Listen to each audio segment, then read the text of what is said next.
తాకట్లో ఉన్న బంగారాన్ని విడిపించి ఆ రోజున మార్కెట్ ధర కట్టి మిగిలిన డబ్బును మీకు అందిస్తుంది కొమ్మూరి గోల్డ్. దివ్యవాణి గారు 90s లో 91, 92 ఆ టైంలో మీరు ఒక హవా, ఒక వెలుగు వెలిగారు కదా. అంటే నాకు అసలు ఏమీ తెలియదండి. ఇప్పటికీ కూడా షోకేస్లో బొమ్మ ఎలా ఉంటుందో అలా అయిపోయింది నా జీవితం. రాజేంద్ర ప్రసాద్ గారి మీ కాంబినేషన్ చాలా హిట్ కాంబినేషన్ ఆ రోజుల్లో. మిస్టర్ పెళ్ళానికి కూడా బాపు గారు, రమణన్ల గారు, రాజేంద్ర ప్రసాద్ గారికి ఇప్పుడు ఒక మనసు ఉంది. మన ప్రతి ఒక్కరికి ఒక అంతరాత్మ అనేది ఉంటుంది. ఈవెన్ ఆమెనికి కూడాను వాళ్ళ గుండె మీద చేసుకుంటే నాకు ఆమెని ఒకరోజు ఫ్లైట్లో కలిసినప్పుడు నాతో చెప్పింది, పెళ్లి పుస్తకం అవకాశం మీకు దివ్యవాణి గారు ఎలా వచ్చింది మీకు? అది ఇట్స్ అఫ్ కోర్స్ నాకు చాలా ఇష్టమైన సినిమా. బికాస్ నేను సినిమా ఇండస్ట్రీకి సెట్గానేమో నిజంగా వెళ్ళిపోయి పెళ్లి చేసేసుకొని అంటలు తోక్కుంటానే ఏదో ఒకటి చేసుకుంటా ఉండొచ్చు. మీరు ఒక మాట అన్నారు, అంతకు ముందు మీరు చాలా విసిగిపోయారు, బాపు గారి అవకాశం కూడా అలాగే అవుతుందిలే అనుకున్నారు. చాలా అయ్యాయి ఆడిషన్స్. అంటే ఏమయ్యేది ఆడిషన్లో? దానికి ముందు దాసనారాయణరావు గారిది అభిసారిక అని ఒక మూవీ వచ్చింది. కింద నుంచి పెద్ద చూసారు, ఒడ్డు పొడుగు బాగుంది అమ్మాయి అనేవాళ్ళు, స్టోరీ మంచి క్యారెక్టర్ అండి అనేవాళ్ళు, కొంచెం మీరు బయట కూర్చోండి అమ్మాయితో మాట్లాడతాం అనేవాళ్ళు.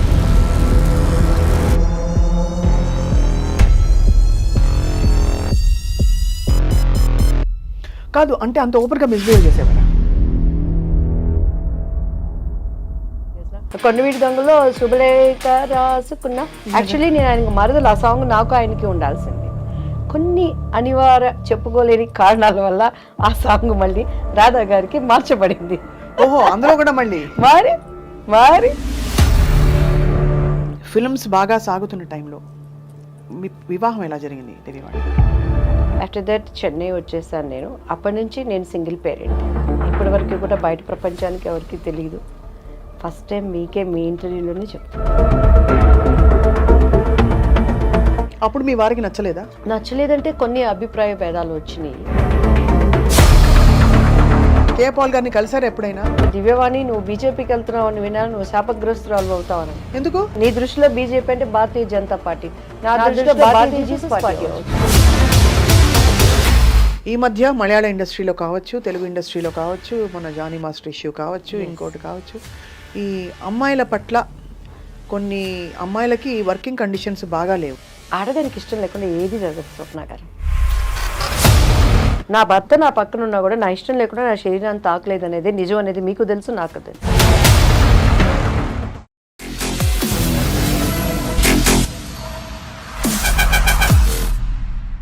కానీ ఆ తర్వాత కూడా మీరు ఎదురవుతూ ఉండిందండి. అంటే కష్టం.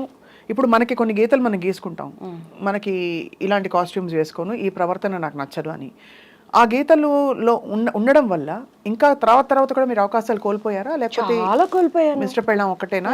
చాలా ఆమె సినిమా నేను చేయాల్సింది ఈవీవి గారిది, అండ్ నాకు అడ్వాన్స్ కూడా ఇచ్చేసారు. వెనక్కి వెళ్ళిపోయాను. గరానా మొగుళ్ళలో వాణి విశ్వనాథ్ క్యారెక్టర్ నేను చేయాల్సింది, దాన్ని మిస్ అయిపోయాను. మిస్ అయిపోవడం అంటే they just come and tell you know. ఇంకా అంతే. ఇక ఆ ప్రాబ్లమ్స్ అది ఎవరన్నా అనుకోండి, డైరెక్టర్లు అనుకోండి, హీరోలు అనుకోండి, మేబీ వాళ్ళ దానికి ముందు మీకేమైనా డైరెక్ట్ ఇండికేషన్ వచ్చేదా దట్ ఏదో ఎక్స్పెక్ట్ చేస్తున్నారు వీళ్ళని? 100% వచ్చేది. మమ్మీ వాళ్ళకి అంత ధైర్యం చేసేవాళ్ళు కాదు నా దగ్గర. పాప ఏమీ నన్ను అయితే ఇబ్బంది పెట్టేవాళ్ళు కాదండి. నేను ఇక్కడ గొప్ప ఏంటంటే నా టాలెంట్ నన్ను బ్రతికిచ్చింది. దివ్యవాణి అంటే సింగిల్ టేక్ ఆర్టిస్ట్. అక్కడ లోపం ఉందంటే కెమెరామ్యాన్తో పక్క ఆర్టిస్ట్తో, కానీ నాది ఎప్పుడు అండ్ ఎందుకంటే అంత డెడికేట్ మైండ్గా డైలాగ్స్ కానీ డ్యాన్స్ కానీ, నాకు లాంగ్వేజ్ తెలియకపోయినా కూడాను డెడికేట్ మైండ్తో నేను ఏది ఉన్నా కూడానండి. ఈవెన్ దేవుడి పని కానీ, ఇప్పుడు సంబంధం లేకుండా రియల్ ఎస్టేట్ అనేది నేర్చుకుంటున్నాను ఇక్కడ. కొంతమంది మన దాంట్లో కూడా డెడికేట్ మైండ్తో చేస్తాను. పొద్దున్న లేస్తే దాని మీదే వర్కౌట్ చేస్తాను. అలా నేనేమి ఎక్కడ బైబుల్ కాలేజీకి వెళ్ళలేదు, బైబుల్ థెరపీలు పొందలేదు. కానీ అక్కడ నిలబడినప్పుడు నేను షికాగోలో చాలా టైం ఇస్తారండి వాళ్ళు. కానీ అక్కడ 1.5 hours 2 hours when God spoke through with me, whole Chicago దేవుడు మాట్లాడాడు అనే విధంగా, అక్కడ హృదయాలకు తాకే విధంగా నేను దేవుడు పాదాలు పట్టుకుంటాను. అట్లా ఏది చేసినా నాకు తెలియకపోయినా కూడాను దాన్ని తెలుసుకోవడానికి ప్రయత్నం చేసేదాన్ని. అది ఇండస్ట్రీలో నన్ను నిలబెట్టింది. ఎందుకంటే నాకు బాగా చిరంజీవి గారు ఇచ్చిన కాంప్లిమెంట్ అనమాట. 3 సినిమాలు ఒకటే సంవత్సరంలో, పెళ్లి పుస్తకం, ఇద్దరు పిల్లల ముద్దుల పోలీసు, ఎదురింటి మొగుడు హ్యాట్రిక్ హిట్ చిత్రాలు కథానాయిక అని అప్పట్లో ఆంధ్రజ్యోతి వీటిలో వచ్చినప్పుడు చిరంజీవి గారు ఒకసారి ఎయిర్పోర్ట్లో చెన్నై మా అమ్మగారు వెళ్ళిపోయి "ఏ తొందరగా వెళ్ళు, నమస్తే చెప్పు, బాగా మాట్లాడు, ఆయన పక్కన నీకు అవసరం వెళ్ళంగానే సార్ నమస్తే అండి" అని అన్నారు. సార్ మీతో నేను ఒక్క సినిమా చేయాలి సార్, నాకు ఆ సార్ అంటే నీకేంటమ్మా హిట్ చిత్రాలు కథానాయకువి అన్నారు. నాకు ఆ మాట అసలు ఎంత సంతోషం అనిపించింది అంటే, దాని తర్వాత కొండవీటి దొంగ చేశాను. కొండవీటి దొంగలో శుభలేఖ రాసుకున్న, యాక్చువల్లీ నేను ఆయనకు మరదలు, ఆ సాంగ్ నాకు ఆయనకి ఉండాల్సింది. కొన్ని అనివార్య చెప్పుకోలేని కారణాల వల్ల ఆ సాంగ్ మళ్ళీ రాధా గారికి మార్చబడింది. ఓహో, అందులో కూడా మళ్ళీ మారి సో అప్పుడు నేను ఏడ్చి మా మమ్మీ మేమంతా మరదల్ క్యారెక్టర్ వేశారు, కానీ ఆ పాట మాత్రం నా కోసం అని పెట్టింది. ఎందుకు దీనికి ప్రత్యక్షమైన సాక్షి పరచూరు గోపాలకృష్ణ గారు. అంటే ముందు చెప్పారు మీకు, ముందు రోజు ఒక సాంగ్ ఉంటుందని చెప్పారు. కొన్ని కారణాల వల్ల ఆ సాంగ్ని మళ్ళీ మార్చేసి రాధా గారికి ఆయనకి పెట్టారు. సో అలాంటి సంఘటనలు ఎన్నో, అలా చెప్పుకోలేనివి కొన్ని కొన్ని ఉంటాయి. చాలా మీరు పోరాడారు అయితే, చాలా. నేను పోరాడలే, మా అమ్మ పోరాడారా? నేను రిలాక్స్. అమ్మ అలా నిజంగా కంటికి రెప్పలాగా అమ్మ కనుపాపలా చూసుకున్నారు మిమ్మల్ని నిజంగా, అంతే కదా? అంతే, ఎక్కడ కసికి అందకుండా. మీరు ఫిల్మ్స్ బాగా సాగుతున్న టైంలో మీ వివాహం ఎలా జరిగింది దేవివాణి గారు? వివాహం కూడా చేసుకోవాల్సి వచ్చింది ఒక లెక్కన. ముత్తినంత హెండతి అని ఒక కన్నడ మూవీ జరిగిందండి. మాలశ్రీ, సాయి కుమార్, నేను. ఆయన చూడటం, ఇష్టపడటం, అండ్ మా వాళ్ళతో మాట్లాడటం, అండ్ కొన్ని ఇంట్లో వాళ్ళకి ఇష్టపడలేదు, ఎందుకంటే చాలా భవిష్యత్తు ఉంది కదా నా మీద. మంచి అంటే అందరూ మంచి పీక్ లో ఉన్న మీరు. నాకు 22 yearsకే మా బాబు పుట్టేశాడు. But did you feel you made a wrong choice అప్పుడు? 100%. ఎందుకంటే కెరియర్ పీక్ లో ఉన్నప్పుడు ఏ స్త్రీ కూడా, అందులో ఇట్స్ అ పవర్ఫుల్ పొజిషన్, ఆర్థిక స్వాతంత్రం, డబ్బులు, పవర్, ఫేమ్ అన్ని. అప్పుడు ఏమనిపించేది అంటే, ప్రేమించారా? ప్రేమించబడ్డాను. ఓకే, సో అందరి జీవితాల్లో అవుతాయండి. సో ఇట్స్ లైక్ ప్రేమ అంటే మనకు తెలియదు, అంత సీన్ లేదు మన ఫేస్లకి. ప్రేమించబడ్డాను అనమాట. అంటే ఇంకొకటి ఏంటంటే స్వప్న గారు, నేను 14 yearsకి ఇండస్ట్రీకి వచ్చేసాను. డాన్స్ 87. నా 10th ఇంకా నాకు ఇది కూడా రాలేదు, ఏమంటారు దాన్ని, నా రిజల్ట్స్ కూడా రాలేదనమాట. మా నాన్నగారు చనిపోయారు. సో ఆ సినిమా హిట్ అయిపోయింది. ఒక 6 months ఏదో నా మీద వర్కౌట్ చేశారు మమ్మీ వాళ్ళు క్యారెక్టర్స్ కోసం. నా ఆల్బమ్ రావటం అప్పట్లో ఎస్పి వెంకన్న బాబు గారికి చేతుల్లోకి వెళ్ళింది. ఆయన డేట్స్ చూస్తానికి తీసుకునే టైంలో టక్ సినిమాలు రావటం, రామారావు గారు, పసుపులేటి రామారావు గారు డేట్స్ చూసేవాళ్ళు, ఉమా అంకుల్ చూసుకునేవాళ్ళు. కొన్ని దానిగా వచ్చాయి. 3 years నాన్ స్టాప్గా నేను ఇల్లు చూడలేదు. ఒకలాంటి హోమ్ సిక్ అయిపోయేది. మా ఇంట్లో ఒక్కొక్క పిల్ల, మా అక్క, మా అన్నయ్య. అట్లా టైంలో నేను కళలో ఆ సినిమా హిట్ కొట్టడం, వెళ్ళిపోవటం, చేయటం, నాకేమైపోయేదంటే పొద్దుగూకులు వర్క్, అమ్మ నాన్న. సో ఆ టైంలో ఏదో ఒకటి నాకు ఐ వాంట్ సంథింగ్, అది నాకంటూ ఒక స్వతంత్రమైన జీవితం చెప్పుకోలేని పరిస్థితి. నేను నా భావనలు నేను చెప్పుకోలేను. డ్రెస్ వేసుకోవాలా, అమ్మ చెప్పింది వేసుకోవాలి. మాట్లాడటం ఇంటర్వ్యూలో మమ్మీ ట్రైనింగ్ ఇచ్చి, అప్పుడు ఈ ప్రభు వీళ్ళంతా మా మమ్మీ దగ్గరకు కూడా వచ్చేవాళ్ళు కదండి. అంత మా మమ్మీ అంటే హిట్లర్ అనమాట ఇంటర్వ్యూలు అంటే. ముందు ఇది చెప్పి అన్ని చెప్పి వీటన్నిటి కారణం మా మమ్మీ అని చెప్పాలని నేర్పించేది. సో అట్లా నాలో ఫస్ట్ నుంచి కూడా ఒక భావనలు ఉండే, వాటన్నిటికీ బ్రేక్ పడిపోయింది. తెలియకుండా ఇది పెళ్ళని చేసుకుంటే నేను వెళ్ళిపోతాను కదా, నాకంటూ నా లైఫ్ నేను ఇష్టంగా బ్రతక. యా, మెయిన్ 80% అది కారణం, 20% నా వయసు కారణం, ఇంకా మిగతాది పరిస్థితులు మనకి కొన్ని దేవుడు అనుమతిస్తాడు. But I choose wrong decision, అది నాకు ఇప్పుడు అర్థమవుతుంది. అవునులేండి, అవును. ఆ ఇండివిజువాలిటీ మనం ఉండుంటే ఇంకా. బట్ కానీ ఇంకొకసారి కూడా నేను అనుకుంటాను, ఒకవేళ నేను అలా ఉన్నా కూడా నాకు క్యారెక్టర్స్ వస్తాయని గ్యారంటీ ఏంటి? మంచి ఆర్టిస్టు, ఒడ్డు పొడుగు బాగుంది, అభినయం ఉంది, అందు ఉంది, సింగిల్ టేక్ ఆర్టిస్టు అన్నీ ఉన్నా కూడాను తెర వెనక టాలెంట్స్ మనకి లేవు. వస్తాయా లేవా గ్యారంటీ లేదు. సో అట్లా నేను శుభలగ్నం సినిమాలు అండి, ఆమెని క్యారెక్టర్కి. మొన్న కూడా నిన్న ఏదో ఫంక్షన్లో ఎస్వి కృష్ణారెడ్డి గారు కలిసారు, అదే చెప్పాను, సార్ శుభలగ్నంలో ఆమెని క్యారెక్టర్ నాది, ఎందుకు పోయిందో మీకు తెలుసు, ఇప్పటికైనా ఆ భర్తీని ఫుల్ఫిల్ మీరే చేయాలి సార్ అంటే కృష్ణారెడ్డి గారు నవ్వుతా ఉన్నారు. సార్ చాలా అంటే సపోర్టివ్ ఆఫ్ విమెన్ కదా చాలా కృష్ణారెడ్డి గారు ఇప్పుడు కూడా. ఆ క్యారెక్టర్ అదే మీరు ఆ శుభలగ్నం మంచి పవర్ఫుల్ ఆమెని క్యారెక్టర్. ఆమెని గారి మొన్ననే ఆమెని గారిని ఇంటర్వ్యూ కోసం కలిశాను అనమాట. అని ఐ ఫీల్ హ్యాపీ. నాలాగే కష్టంతోనో వచ్చిన ఇంకొక వాళ్ళకి రావటం, వాళ్ళకి అది లైఫ్ అవటం కూడా ఐ అప్రిషియేట్. వాళ్ళకి మంచి ఎవరికైనా మనం బాగుండాలి, అందరూ బాగుండాలంటే దానికి అర్థం అదే కదా స్వప్న గారు. కానీ నేను ఎప్పుడు బాధపడలేదని, ఏ రోజు ఈ క్యారెక్టర్ నాకు పోయింది అని బొక్కబార్లు పడుకొని అన్నం మానేసి గ్యాప్లో ఏం చేసేవారు మరి? ఆలోచిస్తూ కూర్చునేవారా ఇప్పుడు? సినిమాల మధ్య గ్యాప్లో అసలు గ్యాప్ ఎక్కడుంది స్వప్న గారు? పెళ్ళయ్యే వరకు నాన్ స్టాప్ పోరాటం. తర్వాత ఇంకా పెళ్లి వల్ల మీరు బ్రేక్ తీసుకున్నారు అనుకున్నారు. మ్యారేజ్ అయిపోయింది, ఇమ్మీడియట్ గా కన్సీవ్ 22 years కి నా బాబు పుట్టేశాడు, 24 years కి నా పాప. వాళ్ళ క్యారియర్తో అడపా సీరియల్స్ అవి చేసుకోవటం. అండ్ ఆఫ్టర్ దట్ వాళ్ళ చదువులు. ఇప్పుడు కొంచెం అలా ఊపిరి పీల్చుకుంటున్నాను కొంచెం. What was the biggest tragedy in your life మన దివ్యవాణి గారు? మా బాబు పుట్టినాక నాకు కొంచెం హస్బెండ్ సైడ్ చాలా ఇబ్బందులు ఫేస్ చేశానండి. అండ్ అప్పుడు ఆ ట్రాజడీని కూడా దేవుడు ట్రాజడీ అని తెలియకుండా నా కుటుంబీకులు నన్ను చాలా ఆదుకున్నారు. అండ్ బాబు హెల్త్ విషయంలో బాగా సఫర్ అయ్యాను. ఆఫ్టర్ దట్ చెన్నై వచ్చేసాను నేను. అప్పటి నుంచి నేను సింగిల్ పేరెంట్. ఇప్పటి వరకు కూడా బయట ప్రపంచానికి ఎవరికి తెలియదు. ఫస్ట్ టైం మీకే మీ ఇంటర్వ్యూలోనే చెప్తున్నాను. Single parent. బట్ మా వారు చాలా మనసున్న వ్యక్తి. He is good father, good husband.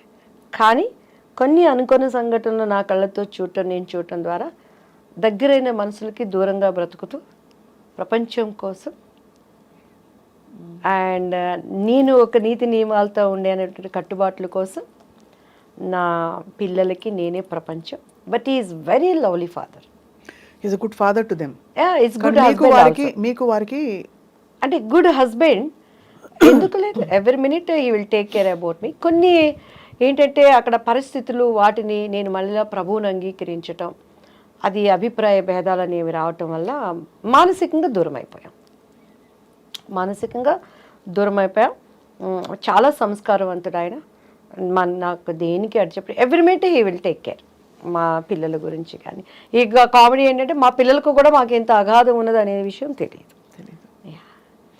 ప్రభువుని మీరు స్వీకరించవలసిన ఎక్స్పీరియన్స్ ఏంటి దివ్యవాణి గారు? నేను ఎప్పుడు I love talking about God. అది మతానికి అతీతంగా, ఇది క్రైస్తవ మతమా, హిందూ ధర్మమా, ఇస్లాం మతమా, ఇంకోట బౌద్ధ మతమా అని కాదు, దేవుడు దేవుడే. So tell me about your experience. ఎలా అయింది మీకు అసలు? యాక్చువల్లీ నేను ఏంటంటే అమ్మవారు అంటే దివ్యవాణి, దివ్యవాణి అంటే అమ్మవారండి. అలా అమ్మవారి భక్తురాలు మీరు? భయంకరంగా. సుప్రభాతం మనం పాడామంటే అమ్మాయి శుభలక్ష్మి అక్కర్లేదు అంత. ఇక అక్కడ ఎక్కడ మనకి తిరుపతి టెంపుల్ ఎలా ఉంటుందో మీరు వినే ఓపిక ఉందంటే 2 చరణాలు నాకు ఇప్పటికీ గుర్తున్నాయి. చెప్పండి అమ్మా తల్లి, చెప్పండి తల్లి. ఎలా అంటే 4 గంటలు అయ్యేసరికి ఇంట్లో గంట మన ఇంట్లోనే మోగుతుంది. టేప్ రికార్డు ఉండదు. మా పిల్లలు చిన్నోళ్ళు. మా అబ్బాయికి మొత్తం స్నానం చేయించేసి పంచి కట్టేసి నాతో పాటు దేవుడి గదిలో కూర్చోబెట్టి అలంకరణ అంతా అయిపోయిందంటే కౌసల్యా సుప్రజా రామ పూర్వ సంధ్యా ప్రవర్తతే ఉత్తిష్ట నరశార్దూల కర్తవ్యం దైవమాన్నికం ఉత్తిష్ట గోవింద ఉత్తిష్ట గరుడధ్వజా ఉత్తిష్ట కమలాకాంత త్రైలోక్యం మంగళం కురు మాత సమస్త జగతాం మధుకైటభారే వక్షో విహారిణి మనోహర దివ్యమూర్తే శ్రీస్వామి నిశ్చిత జనప్రియదానశీలే శ్రీ వెంకటేశ దయతే తవ సుప్రభాతం సుప్రభాతమరవిందలోచనే భవతు ప్రసన్నముఖచంద్రమండలే విధిశంకరేంద్ర వనితాభిరర్చితే వృషశైలనాద దయతే దయానిదే కమలాకుచ చూచుక కుంకుమతో నియతారుణితాతుల నీలతనో కమలాయతలోచన లోకపతే విజయీ భవ వెంకట శైలపతే సచతుర్ముఖ షణ్ముఖ పంచముఖ ప్రముఖాఖిల దైవత మౌళిమణే శరణాగత వత్సల సారనిదే పరిపాలయ మామృష శైలపతే. మీకు నమస్కారం. మై అసలు దేవాది దేవుడికి సమస్త మహిమ మనకి కాదు. ఎంత ఎంత చక్కగా అంటే ఎన్నిసార్లు వినుంటే మీకు అలా వచ్చిందో అర్థం అవుతుంది మీ ఇంటి వాతావరణం ఎలా ఉండేదని చెప్పి. మరి అక్కడి నుంచి అంత భక్తి ఒక్కటే కదా దివ్యవాణి గారు, మీరు పద్ధతి మార్చుకోవాల్సిన అవసరం, ఆ అనుభవం ఏమిటి? పద్ధతి మార్చుకోలేదు, మార్గం మార్చుకున్నాను ఫస్ట్ ఆఫ్ ఆల్. అండ్ నేనేంటంటేనండి, మా పాప కన్సీవ్ అయినప్పుడు 16 సోమవారం వ్రతం చేసేదాన్ని. ఎలా అంటే పొద్దున్నే చన్నీళ్ళతో స్నానం చేసి పుట్ట మీదకి వెళ్ళి పుట్ట మీద నుంచి మట్టి తీసుకొచ్చి దానిని లింగం చేసి దాన్ని దాంట్లో పెట్టి వ్రత కథవంతా చదువుకొని ఉమ్ము కూడా మింగకుండా, నా కడుపుతో ఉన్న వాళ్ళకి ఆకలేసేది, మా పాప లోపల నుంచి ఇళ్ళ గీకేది, అలా కఠినంగా నేల మీద కూర్చొని నేను పూజలో అంతా దీనిగా ఉండేదాన్ని. మా ಆಡಪಡಿಸಲು అయితే ಪೂಜೆ ಅಂತ ಮಾಡಿದ್ರೆ ದಿವ್ಯ ನೋಡ್ಕೊಂಡು ಕಳಿಯಬೇಕು, ಎಷ್ಟು ಚೆಂದ ಡೆಕೋರೇಟ್ ಮಾಡ್ತಾಳೋ ಪೂಜಾ రూమ్ ಎಲ್ಲ అని మా ఆడపడుచులు అంతా అనమాట. సో అలా టైంలో ఒకసారి నేను పుట్ట మీద నుంచి మట్టి తీసుకొని వచ్చేటప్పుడు మా మంజు అని మా పని అబ్బాయి ఉండేవాడు పక్కన, నాకు హెల్పర్. పుట్ట దగ్గరికి వెళ్ళాలంటే భయం వేసేది. మధ్య భయ అయితే కಣ నేను తగ్గోబా మన్ను అనేదాన్ని. బన్నీ అక్క అనేవాడు. అంటే ఆ మట్టి మీద చేసినప్పుడు పాము ఎక్కడ వచ్చిద్దో, నన్ను ఎక్కడ గరిసిద్దో అని భయపడితే ఆ పుట్ట మీద మట్టి తీసుకునేదాన్ని.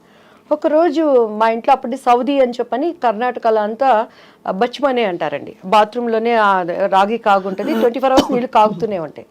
ఆ కట్టెలు పైనుంచి తీసేటప్పుడు ఇంత పెద్ద కట్ల పాము పడింది కింద. నేను వణికిపోయి పరిగెత్తి దానిని కట్టి తీసుకొని కొడతా ఉన్నాడు ఎవరు, మా ఆ పిల్లోడు మంజు. నాకు అప్పుడు పాము దేవుడు కదా, పాము దేవుడు కనిపిస్తే ఇప్పుడు స్వప్న గారు రాగానే నాకు ఒక బ్యూటిఫుల్ హగ్ ఇచ్చారు. ఎంత ప్రేమ అంటే ఆ కౌగిలింతలో ఇష్టం, ప్రేమ. ఒక మనిషికి మనిషి ఎంత ఇష్టం ఉంటే దేవుడు కనిపిస్తే నేను వాటేసుకోవాలి కదా, నేను హక్ చేసుకోవాలి కదా. ఆ దేవుడి కోసమే కదా మనం పూజలు చేస్తున్నాం. మరి పాము నేను హక్ చేసుకోవాలి కదా. ప్రతి మనం ఆరాధించే వాటికి పాము సింబల్ ఉంటుంది కదా. ఎందుకు పామును కొడుతున్నాం? దేవుడు వచ్చాడు కదా, దేవుడిని ఎందుకు హక్ చేసుకోలేకపోయానని ఒక ఆలోచన వచ్చింది. ఏమోలే, మన పితరులు చెప్పారు మనం చేయాలి అనుకొని. అలానే వినాయక చతుర్దశి వచ్చినప్పుడు మా బాబుకి చక్కగా పంచికట్టి నగలనేసి వాడికి కూడా ఉండ్రాలు వేసేదాన్ని. ఒకరోజు మా ఇంట్లో ఎలుక వచ్చిందండి. ఎలుక వచ్చినప్పుడు ఎలుకలు అంటే మా వారు చాలా, ఆయన ఎట్లా అంటే అసలు ఫుడ్ దగ్గర బల్లి వచ్చినాయి హల్లిబందిదే సాయిస్ పూడి అంటారు. చాలా నీట్నెస్, డిసిప్లైన్, చాలా కేర్ఫుల్ ఉంటారు అన్నిట్లో. ఆ ఎలికని చంపడానికి నేను బండి కష్టం నాకే తెలుసు స్వప్న గారు. ఎలికలు బోన్ తీసుకొచ్చి పొద్దున్నే ఎలికని చూస్తున్నప్పుడు రేపు పొద్దున్న వినాయక చవితి చూస్తే వినాయకుడి దగ్గర ఎలిక, ఇదేంటి ఎలుక కూడా దేవుడి రూపమే కదా, ఈ ఎలికని ఎందుకు చంపేస్తున్నాను నేను, దీనివల్ల ప్లేగ్ వ్యాధి ఏంటి, అట్లా తెలియని ఒక ఆలోచనలు నాలో ఉండేవి. సో ఎప్పుడైతే మా బాబు మీద ఈ చేతబడులు చీకటి శక్తులని ప్రయోగించారో, when I start read Bible, పరిశుద్ధ గ్రంథం, ప్రపంచంలో చాలా ఉన్నాయి. ఎవరిచ్చారు అసలు మీకు మా గ్రంథం? ఇప్పుడు గ్రంథం ఎవరిచ్చారంటే మా బాబు చదువుకునే స్కూల్ టీచరు సెయింట్ జోసెఫ్లో Nirmala aunty, she a believer. ఆమె నాకు బైబిల్ గురించి ఇచ్చి, దివ్య నువ్వు క్రీస్తు దగ్గరికి రా, నీ బాబుకి పరిపూర్ణంగా విడుదల ఇస్తుందని బైబిల్ ఇస్తే నాకేం తెలుసండి. మా ఇంట్లో నాకు ఇప్పటికీ నా స్కూల్ బుక్స్ అన్నిటికీ అన్ని పండుగలు వచ్చినాయంటే వాళ్ళకి పసుపు పెట్టి మధ్యలో కుంకుమ పెట్టి సరస్వతి చదువు బాగా రావాలని చెప్పని బైబిల్ కూడా అక్కడ తీసుకెళ్ళి పెట్టి దానికి కూడా పసుపు కుంకుమ పెట్టి గంట కొట్టి హారతిచ్చి చదవడం వచ్చేది కాదు. నేను ఎప్పుడు రామాయణం, భాగవతం, భారతం ఇవన్నీ వినటమే కానీ అంత టైం ఎక్కడ ఉండేది చదువుకోవటానికి. పెద్దవాళ్ళు చెప్తే వినటం, నేను ఎప్పుడు చదవలేదు బైబిల్ని. సో ఫస్ట్ టైం నాకేదో దీన్ని చదువు అని ఒక ప్రేరణ వచ్చినప్పుడు నేను ఆంటీ ఇచ్చింది తీసినప్పుడు ఫస్ట్ నాకు ఏం అర్థం కాలేదు. భూమి ఆకాశం శూన్యంలో నుంచి వచ్చింది, ఒక పేజీ అది చదివే ఏం అర్థం కావట్లేదు, ఏం చదవాలి, మూసి పెట్టేశాను, దండం పెట్టుకున్నాను. మనకు ముచ్చటగా ఏది చేసినా 3 సార్లు చేయాలి. సో ఏంటి బైబుల్, ఎందుకు నేను చదవాలి, నువ్వు నాతో ఏం మాట్లాడతావు దేవుడు యేసయ్య అని నేను దండం పెట్టుకొని ప్రేయర్ చేసినప్పుడు మీరు నమ్మరు స్వప్న గారు, 3 times అంత పెద్ద పరిశుద్ధ గ్రంథంలో ఒకటేసారి ఒకటే వాక్యం వచ్చింది, తూర్పు పడమర ఉత్తర దక్షిణ నువ్వు ఎటు వెళ్ళినా కూడా నా సన్నిధి నీతో ఉంటుంది. ఆ మాటకి నాకు అర్థం తెలియదు, ఇప్పుడు నేను దాన్ని అనుభవిస్తున్నానండి. వరల్డ్ వైజ్ నేను ఎక్కడికి వెళ్ళినా కూడా గాడ్ ప్రెసెన్స్ ఏంటి, దేవుడు కార్యాలు ఎలా ఉంటాయని ఆ తర్వాత బైబిల్ చదవటం, నేను పడిన ఒక మంచి చర్చ్ చెన్నైలో జైపాల్ గారు అని చెప్పని, రక్షణ అంటే ఏంటి, అసలు మత మార్పిడి అనే వాళ్ళని, దాన్ని అంగీకరిస్తున్నటువంటి దేవుడిని అంగీకరించిన వాళ్ళని చాలా వాళ్ళకి తెలియచెప్పాల్సింది. ఎక్కడా ఆయన నేను మతం అని చెప్పలేను. ఐ ఆమ్ ద వే, నేను మార్గం, ఐ ఆమ్ ద ట్రూత్, నేను సత్యం, ఐ ఆమ్ ద లైఫ్, నేనే మార్గం, నేనే సత్యం, నేను జీవం. ఆ మార్గం ఏంటి? ఈరోజు మన ఐ డ్రీమ్ స్టూడియోస్కి రావాలంటే జీపీఎస్ పెట్టుకొని వాళ్ళు పంపించిన లొకేషన్ పట్టుకొని కరెక్ట్గా వచ్చాను. వచ్చినాక కూడా మన పిల్లలు చెయ్యి ఊపి దీనిలే పైరని అంటే ఆ కరెక్ట్ మార్గం పట్టుకోబట్టి ఇక్కడికి వచ్చాను. ఏంటి ఆయన మార్గం? I'm the truth. ఈ ప్రపంచంలో ఈరోజు సప్న గారు, దివ్య గారు ఇద్దరు కోర్టుకు వెళ్ళారంటే ఒకటే నిజం ఉంటుంది, రెండోది అబద్ధం. దానికోసం వాదనలు జరిగితే ఒక్కొక్కసారి అన్యాయం గెలవచ్చు, కానీ న్యాయం అనేది ఎప్పటికైనా నిలుస్తుంది. ఆయన ఏమంటున్నాడు? ఐ ఆమ్ ద ట్రూత్, నేనే సత్యం, నేను మాత్రమే సత్యం అంటున్నాడు. ఐ ఆమ్ ద లైఫ్, నేను జీవం. ఆ జీవం ఏంటి? ఈరోజు అగ్ని ఆరదు, పురుగు చచ్చిపోదు. ప్రతి ఒక్కడు, ఒక ప్రాస్టిట్యూట్ అయినా, ఒక దొంగ అయినా, మన కులం ఏదైనా, మన మతం ఏదైనా, మనం ఏమనుకుంటాం? చచ్చిపోతే స్వర్గంలో ఉండాలి అనుకుంటాం. ఆ స్వర్గంలో ఉండటానికి జీవం ఎవరు? అంటే స్వర్గం ఉందో లేదో ఎలా తెలుసు మీకు? 100% మంచి ఉంది, చెడు ఉంది, దేవుడు ఉన్నాడు, దయ్యము ఉంది. ఇక్కడ ఓకే, మన భూమి మీద స్వర్గం నరకం ఉంటే, మంచి ఆలోచనలు ఉంటే, మంచి ప్రపంచం ఒక ప్లెజెంట్ గా ఉంటే అది స్వర్గం అనుకుంటాం. స్వర్గం అనేది లేకుండా ఊహల్లో యమదొంగ సినిమా ఎలా చేశారు? అలాంటి స్వర్గలోకం అంటారా? నేను స్వర్గలోకం అదేం చెప్పట్లేదు, అప్పట్లో నాకు అదే స్వర్గం. కానీ బైబిల్ చదివినాక 100% దానిని పరలోకం అంటారు. మన భాషలో కొలెక్వల్ లాంగ్వేజ్లో అర్థం అవటానికి స్వర్గం అని నేను చెప్తున్నాను. 100% ఉంది. అది ఇక్కడ ఉన్నట్టు ఉండదు. దేవుడి రాజ్యం ఒకటి ఉంది. అసలు మనం అక్కడ వారసులుగా ఉండటానికి దేవుడు తన రూపంలో తనలాగా ప్రతిదీ సృష్టించుకున్నాడు. ఎందుకంటే బైబిల్లో ప్రతిదానికి ఆన్సర్ ఉందండి. ఒకసారి నాకు పరశుర్ అంకుల్ కాల్ చేశారు, ఏంటి ఈరోజు నీ దివ్య పలుకులు రాలేదు అని. అప్పుడు నాకేంటంటే కొంచెం ప్రార్థన చేసుకుని ఏదొచ్చిందంటే వచ్చేసి నాకు ఇష్టమైన వాళ్ళందరికీ ఫార్వర్డ్ చేసేదాన్ని. చేస్తుంటే ఏంటి నీ దివ్యమైన పలుకులు రాలేదు అని అన్నాను. అంటే లేదు అంకుల్, నేను కొంచెం ఏదో వర్క్లో ఉండి పంపించలేకపోయాను, పంపిస్తాను. నిన్న ఒకటి అడుగుతాను చెప్పవే అన్నారు. అడగండి అంకుల్ అన్నాను. కోడి ముందా గుడ్డు ముందా అన్నారు. కోడి ముందు అంకుల్ అన్నాను. ఇత్తు ముందా చెట్టు ముందా అన్నారు. చెట్టే ముందు అంకుల్ అన్నాను. ఎట్లా చెప్తావే అని అన్నారు. నా బైబిల్లో ప్రతిదానికి సమాధానం ఉంది అంకుల్. దేవుడు ఆయా ప్రకారము ఫస్ట్ పశు పక్షాదులని నిర్మించాడు అని ఉంది, వృక్షాలని క్రియేట్ చేశాడు అని ఉంది, దానికి ఫలాల్ని వృద్ధి చేశాడు అని ఉంది. అవి తర్వాత ఫలించినవి, అక్కడ విత్తులు వచ్చాయి. సో దాని ఆధారంగా బైబిల్లో ప్రతిదానికి ఆన్సర్ ఉంది అంకుల్ అని. నీకు ఎక్కడి నుంచి వచ్చింది ఈ జ్ఞానం అన్నాడు. జ్ఞానం సిగ్గుపరచడానికి దేవుడు వెర్రివాడిని ఎంచుకుంటాడు అంకుల్, నేను ఎర్రిదాన్ని కాబట్టి నన్ను ఎంచుకున్నాడు. నేను జ్ఞానిని కాదు అంకుల్, నేను ఎర్రిదాన్నే, still I don't know anything. కానీ దేవుడి దగ్గర కూర్చున్నప్పుడు ఆయన జ్ఞానం ఇస్తాడు. నిజం స్వప్న గారు, నాకు ఇప్పుడు కూడా కార్డు పెట్టి డబ్బులు తీయటం రాదు. ఆయన ఎవరు లైస్. నేను ఎప్పుడైనా చిన్న చిన్న అబద్ధాలు ఏమన్నా ఒకటి ఆడతానంటే, నేను డబ్బులు దాచిపెట్టుకొని మా పిల్లలు ఏదైనా పీడిస్తుంటే మమ్మీ దగ్గర డబ్బులు ఇబ్బంది పెట్టమాకండి అని చెప్తాను. అండ్ ప్లాన్డ్గా ఉంటాను లైఫ్లో. మనం ఎప్పుడు ఇలా అనకూడదు అనే దానికి ఉంటాను, కానీ నేను ఎప్పుడూ అబద్ధాలు చెప్పాను. కాబట్టి టీడీపీలో నేను అంత గట్టిగా మాట్లాడిన అన్ని ఛానల్స్ కూడాను ఎవరు నాకు కౌంటర్ ఇవ్వలేకపోయారు. ఎందుకంటే బాబుగారు అంటే నాకు ప్రాణం, బాబుగారు అంటే చాలా ఇష్టం.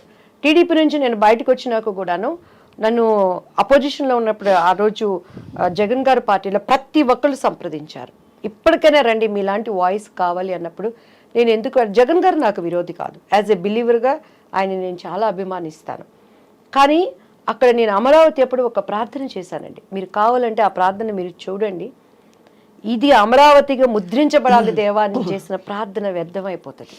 ఈరోజు నాకు ఇచ్చే ఆపర్చునిటీ పదవులు చూసుకుంటే, దేవా ఈ ప్రార్థనని నేను అబద్ధం చేయకూడదు తండ్రి అని నా పొలిటికల్ భవిష్యత్తును కూడా నేను అప్పుడు మానుకున్నాను. నా దేవుడు ఊహించిన దానికన్నా నేను చేస్తాడు. యెహోవా చేతిలో ఒక భూషణ కిరీటంగా, రాజకీయ మకుటంగా నేను వాడుకుంటానని ఇచ్చిన వాగ్దానం ఇచ్చినవాడు, మాట ఇచ్చినవాడు తప్పనివాడు అనేది నా విశ్వాసం. ఆ మాటకి నాకు అర్థం కూడా తెలియదమ్మా. కానీ నేను పొలిటికల్ లైన్లోకి రావటం ఇప్పటికీ నేనే. కానీ ఒకటి దివ్యవాణి గారు, అంటే ఇది ఇక్కడ ఈ స్పిరిచువల్ ఈ కనెక్షన్ మీరు బైబిల్ అప్పుడు మీ ఫ్రెండ్ నిర్మలా ఆంటీ గారు ఇచ్చారని చెప్పారు. చదవడం మొదలు పెట్టాక మీరు ఫార్మల్గా బ్యాప్టైజ్ అయ్యారా? లేదమ్మా, నేను 10 years ఒక చర్చిలో నేర్చుకునేదాన్ని. ఆ వాక్యాలు నాతో మాట్లాడేవి. నా అంతరంగంలో ఉన్న ప్రతి బాధని హోలీ స్పిరిట్ గాడ్ అక్కడ దైవజనుడి ద్వారా మాట్లాడేవాడు అనమాట. నేను ఇక్కడ ఏదనుకుంటే అక్కడ అది దానికి అర్థం వస్తూ ఉండేదన్నమాట. అప్పుడు మీ వారికి నచ్చలేదా? నచ్చలేదంటే కొన్ని అభిప్రాయ భేదాలు వచ్చినాయి. అంటే సహజం కదా, ఇప్పుడు ఒక మార్గంలో ఒకళ్ళు ఉండి అందులో ఇలాంటివి ఇంటికి ఒకటే ఉండాలని అంటారు, ఒక పద్ధతిలో ఉండాలి భార్యాభర్తలని. మీరు చాలా బోల్డ్ డెసిషన్ తీసుకున్నట్టే. మిమ్మల్ని జనులు ఏమనలేదా మీ చుట్టూ ఉండేవాళ్ళు? లక్షణంగా అమ్మా నేను ఒకటి చెప్తాను స్వప్న గారు, కరోనా వచ్చింది కదా, కరోనా వచ్చినాక ఒక కుటుంబంలో ఉన్న వాళ్ళు కలిసి భోంచేశారా? హచ్చియం దుమ్మితే ఒక గదుల్లోకి వాళ్ళు వెళ్ళిపోయారు, మాస్కులు పెట్టుకున్నారు. భర్త చచ్చిపోతే కనీసం పిల్లలు దగ్గరికి వెళ్ళి చూసుకునే పరిస్థితి ఉందా? అంతే మన బంధం, మన బంధం అంతే. ఈరోజు ఎవరైనా మన వాళ్ళు ఇష్టమైన వాళ్ళు చచ్చిపోతారంటే వాళ్ళతో మనం వెళ్ళి చనిపోతామా? ఈ శాశ్వత లేని బంధాల కోసం నిజాన్ని నేను ఎందుకు వదులుకోవాలి? అంత ఎక్స్పీరియన్షియల్ ఇది వచ్చిందా మీకు? 100%, 100కి 200%. దేవుడు ఏం చెప్తున్నాడు? చూసి నమ్మిన వాళ్ళకన్నా చూడక నమ్మిన వాళ్ళు ధన్యుడు. ధన్యత అంటే ఏంటి? ఈ లోకంలో ఉండే ధన్యతలతో పాటు ఆ లోకంలో మనకి ధన్యత. డెఫినెట్గా మనం రేపు అక్కడ చూసుకుంటాం. రేపు స్వప్న గారు కూడా అబద్ధం చెప్పడానికి లేదు సుమా. ఐసయ్యా నువ్వెవరో నాకు తెలియదయా, నేను ఇదయ్యాను కూడా. స్వప్న డార్లింగ్, నా ప్రియమైన బిడ్డ వినో.com. మనిషి .com నొక్కితే అమెరికాలో నుంచి ఇక్కడ చూసుకుంటున్నాడు. .com నొక్కితే .com అన్నీ వస్తున్నాయి. దేవుడు .com నొక్కాడంటే ఈ టైం అని చూపిస్తే మనం బొంకటానికి లేదు. ప్రతి మోకాలు ఆయన నామాన ఊనవలసిందే, ప్రతి నేత్రము ఆయన చూడాల్సిందే. మృతులు సూపర్ నేచర్ ప్రవర్తో. ఎందుకంటే యేసుక్రీస్తు వారు మృతుడుగా ఇక్కడ లేడు. ఉంటే చరిత్ర వదులుతుందా అమ్మా? శాస్త్రజ్ఞులు వదులుతారమ్మా? తీమని ఆయన డెడ్ బాడీలో ఆయన ఆనవాళ్ళు తీయమని చెప్పండి. ఇప్పటికీ కూడాను ప్రతి దానికి ఒక బోటు నీకు తయారైందంటే ఆ కాలంలో నోహు చేసిన బోటే. నీకు చరిత్రనే ఆధారం. క్రీస్తు శకం, క్రీస్తు పూర్వం కొలవబడుతున్నవారు, ఆరాధించబడుతున్నవారు, పూజించబడుతున్నవారు అనేక మంది ఉన్న ఎందుకు మార్చుకోలేకపోతున్నారు? పరిశుద్ధ గ్రంథం, హృదయ శుద్ధి కలవారు ధన్యులు, వాళ్ళు మాత్రమే దేవుని చూస్తాడు. ఈ గ్రంథము పేరే పరిశుద్ధ గ్రంథం. హోలీ, పరిశుద్ధత, cleanness. Without clean you can't see the god. ఏ గ్రంథానికి ఆ పేరుంది? అండ్ ఆయన ఒక చరిత్ర, హిస్టరీ, హిజ్ స్టోరీ, హిస్టరీ. యేసుక్రీస్తు వారి స్టోరీ, హిస్టరీ, చరిత్ర. అఫ్ కోర్స్ మీకైన అనుభవాలు తప్పకుండా దివ్యవాణి గారు మిమ్మల్ని ఇటువైపుకు తీసుకొచ్చిన తర్వాత మీ జీవితంలో కుటుంబం విషయంలో ఇలా కొంచెం అయినప్పటికీ మీరు భయపడకుండా ముందరకెళ్ళారు మీరు అనుకున్న మార్గంలో. తర్వాత ఏం జరిగింది? మీకు ఏ విధమైన చాలా అమ్మ మా బాబు విషయంలో డే బై డే ఇంప్రూవ్. అసలు ఇప్పుడు ఎలా ఉన్నారు బాబు? నాకు మీకు యాక్చువల్లీ చెప్తే నమ్మశక్యం కానివి కానీ నాకు థైరాయిడ్తో చాలా వెయిట్ వేసాను అప్పుడు. ఈ విచ్ క్రాఫ్ట్స్ అవన్నీ నా మీద కూడా ఉండి నా టీఆర్ ప్రైస్ నా వెనకటి రూపాయలు నాకు ఇచ్చింది. నా బాబుకి చాలా ఎలా అంటే నా బాబు నాకు లేడు అని. విచ్ క్రాఫ్ట్ చేశారు ఎవరు మీ మీద? మా హస్బెండ్ చేశారా? హస్బెండ్ వాళ్ళ? హస్బెండ్ సైడ్ వాళ్ళు మేబీ, ఐ డోంట్ నో. ఎందుకు చేసి ఉంటారు?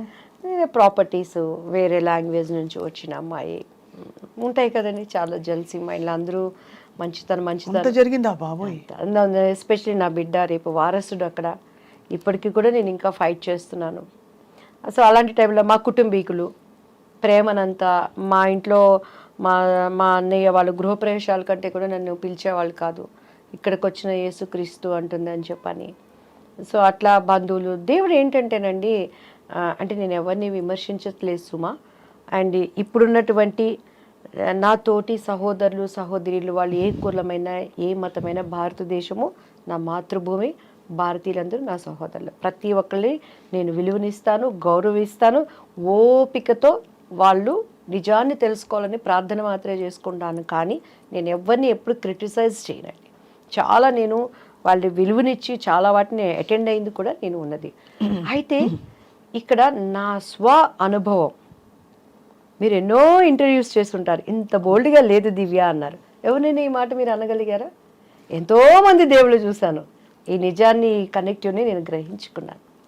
ఎందుకంటే ఈ కళ్ళతో చూస్తే మీకు క్రీస్తు అర్థం కాడమ్మా. మనసుకున్నటువంటి ఒక మనోనేత్రం తెరవబడాలి. అప్పుడు మాత్రమే ఆయన అర్థమవుతాడు. నేను ఆ స్థితికి రావడానికి చాలామంది నా గురించి ప్రైజ్ చేసిన వాళ్ళు ఉన్నారు. ఎందుకంటే ఎప్పుడైనా యేసయ్య గురించి ఎవరైనా చెప్తానికి వస్తే అబ్బా వీళ్ళు వచ్చారు మళ్ళీ బుర్ర తింటారు అని ఇంట్లో నేను కూర్చొని తలుపులు వేసేసుకొని లేనని చెప్పించిన సందర్భాలు వేవేలు కోళ్ళలు ఉన్నాయన్నమాట. కానీ దేవుడు 10 సంవత్సరాల పిచ్చిదానిలాగా ఇది నిజం అని పరిగెత్తిన సందర్భాలు కూడా అనేకం ఉన్నాయి. కానీ చాలా డిస్టర్బెన్సెస్ లైఫ్లో. ఎందుకంటే ఈరోజు ప్రతి ఒక్కరు క్రిస్మస్ చేసుకుంటారు, ప్రపంచం అంతా చేసుకుంటుంది, తెలిసిన వాళ్ళు తెలియని వాళ్ళు. ఆ రోజు మనం చూస్తే కన్య మరియా అంటారు. She virgin. వర్జిన్కి ఎలా గర్భం వచ్చింది? హోలీ స్పిరిట్తో. మీరు యేసుక్రీస్తు వారి DNA ఇప్పటికీ కూడా ఆయనను సిలువ వేసినప్పుడు ఒక రక్తపు చుక్క అక్కడ పడిన ఆ నమూనాలు తీసుకుని శాస్త్రజ్ఞులు చేస్తే వాటిలో జీవకణాలు ఉన్నాయట. ఒక రక్తం పడితే గడ్డగడిపోతుంది, అది వెళ్ళిపోతుంది, దాంట్లో జీవకణాలు ఉండవు. It's truth. ఆ జీవకణాల డిఎన్ఏని చూస్తే మేల్ దాంట్లో ఆనవాళ్ళు లేవు, స్త్రీ మూలాలు అందులో ఉన్నాయి. స్త్రీ సంతతి ఆయన 4 fathers అంతా మనం తీసుకుంటే ఆమె గర్భం ధరించినప్పుడు ఆమె ఎక్కడ సంతోషంగా లేదమ్మా. ఆమెను ఎవరు తీసుకెళ్ళి శ్రీమంతాలు చేయలేదు, మా ఇంట్లో ఉండనలేదు. అప్పట్లో ఎంగేజ్మెంట్ అయింది వాళ్ళిద్దరికి. భర్త ఆమెను ముట్టుకోలేదు, కానీ గర్భం వచ్చింది. వాళ్ళ హస్బెండ్ పరిస్థితి ఏంటి? ఒప్పుకుంటాడా? ఎన్ని అనుమానాలు. ఆయనంట రహస్యంగా ఆమెను విడనాడాలని చూశాడట. అంటే ఎవరికి చెప్పకుండా ఆమెకి ఎట్లా వచ్చిందో కడుపు. అప్పటిలో ఆచార ప్రకారం రాళ్లతో కొట్టి కొట్టి కొట్టి కొట్టి చంపారు ఆ స్త్రీ. ఈ మధ్య నెట్ఫ్లిక్స్ సినిమా కూడా వచ్చింది, చూసారా? సో అటువంటి స్థితిలో దేవుడు నా దగ్గర ఉన్నాడు అని చెప్పని గర్భంలో మోస్తున్న ఆమెకి మెప్పులు రాలేదు, సంతోషము రాలేదు, ఆదరణ లేదు. ఆ రోజు కన్య గర్భాలలో ఉన్న స్త్రీని ఈరోజు మన హృదయంలో మనం మోసేటప్పుడు మెప్పులు రావు, సంతోషాలు ఉండవు, సమాధానం అంతకన్నా. క్రైస్తవుడి జీవితం అంటే వడ్డించిన విస్తరి కాదు, కష్టమైన జీవితం అంటారు, కత్తి మీద సాము. కానీ మిమ్మల్ని క్రిటిసైజ్ చేశారా దివ్యవాణి గారు?